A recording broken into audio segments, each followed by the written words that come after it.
Howdy, it's Jason and Michelle. Hey, we're in Croatia today, and we're going to talk about Plitvice Lakes.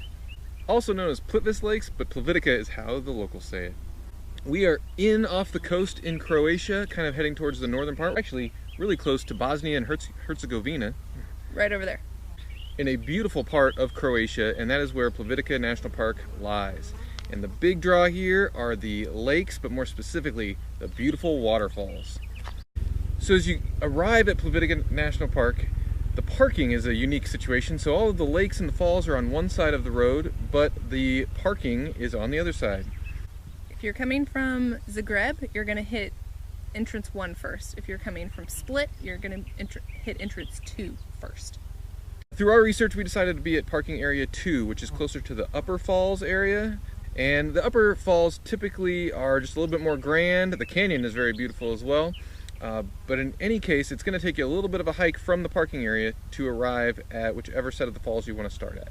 So we did some research online, and they do have a national park website. And in that national park website, they say that it's 250 kuna per person. We actually were charged less. We don't really know why, and we didn't realize it until later. Hooray! Saving money. We were charged 150.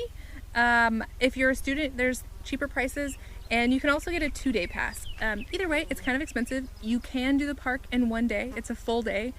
You can also split it up and do it in 2 days, of course. So one thing that's nice about the cost of the ticket is it does include transportation in the park via a train and also via a boat. And so that does help when it comes to the amount of time walking, that you can take some additional transportation to get around the park. This is by far Croatia's big attraction when it comes to parks and nature. And it's similar to Yellowstone National Park, if you've been there in the States, in that, I mean, it's a huge draw, brings in tons of people, and the locations that they take you to are very specific. So there's planks along and over the rivers that you walk on that are about 1 to 2 meters wide, which makes for about enough room to pass one other person. So just be ready for that. It takes you to all the places that you want to see. You don't have to go find them especially. It's going to walk you past all of the different places. And like we said, it's a very, very much a tourist attraction, and so there are a ton of people who visit this park. So, like any national park, we highly recommend getting there Early! So we arrived about 10 minutes after they opened, which is at 7 o'clock, and loved this park. We were exploring, we're walking along the planks. We took a boat over with about 8 other people. Very quickly, we all dispersed. We're getting pictures and videos with nobody in it. It's so relaxing. You can hear the falls, and the falls are like all around you. There's falls over here, there's falls over there. There's big ones, small ones. It's an absolutely beautiful location until about 9 or 9:30.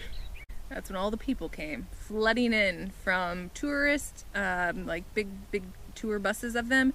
And that's when some of the trains start operating, is at 8 o'clock. And so their first drop-off times are, around 8:30 or 9. And so people start flooding these pathways.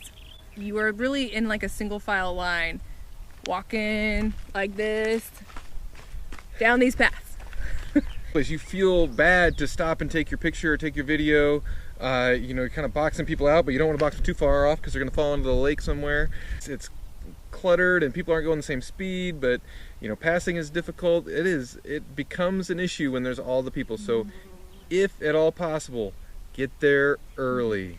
It really loses its tranquility, and that's the unfortunate part. So if you can get there early, get there right when it opens, which is at 7. So park early before 7 and walk over there to get there soon.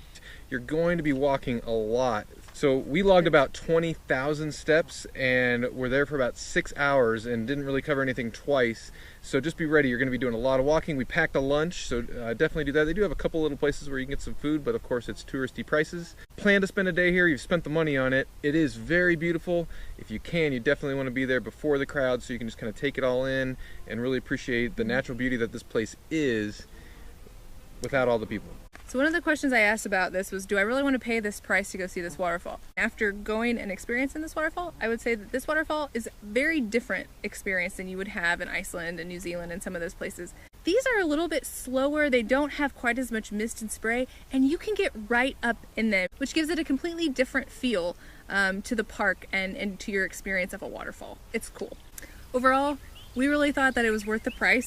If we hadn't gotten there early and been able to spend that time by ourselves, I don't know that I would say it's worth it.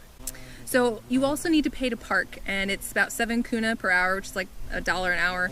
And you'll pick up a ticket when you get there. Before you leave, you need to go stop and pay for it prior to getting in your vehicle to give them the stamp ticket. So be sure to do that. We forgot. And overall, it is a really beautiful park, and it really is worth visiting, but preferably when there's less people, when there's no people around. Otherwise, it really loses that appeal. So the earlier you can get there, the better. If you have not subscribed to our videos, please do that over here. And if you have other feedback about Plitvice National Park, please put it in the comments. We'll see you next time. Plitvice Lakes. And it really loses its tranquilness.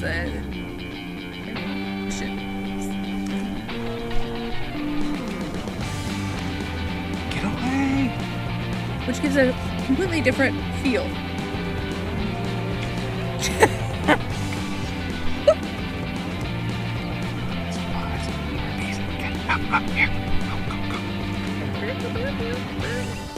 Hey, if you heard a lot of bees in this video, it's because there's a lot of bees.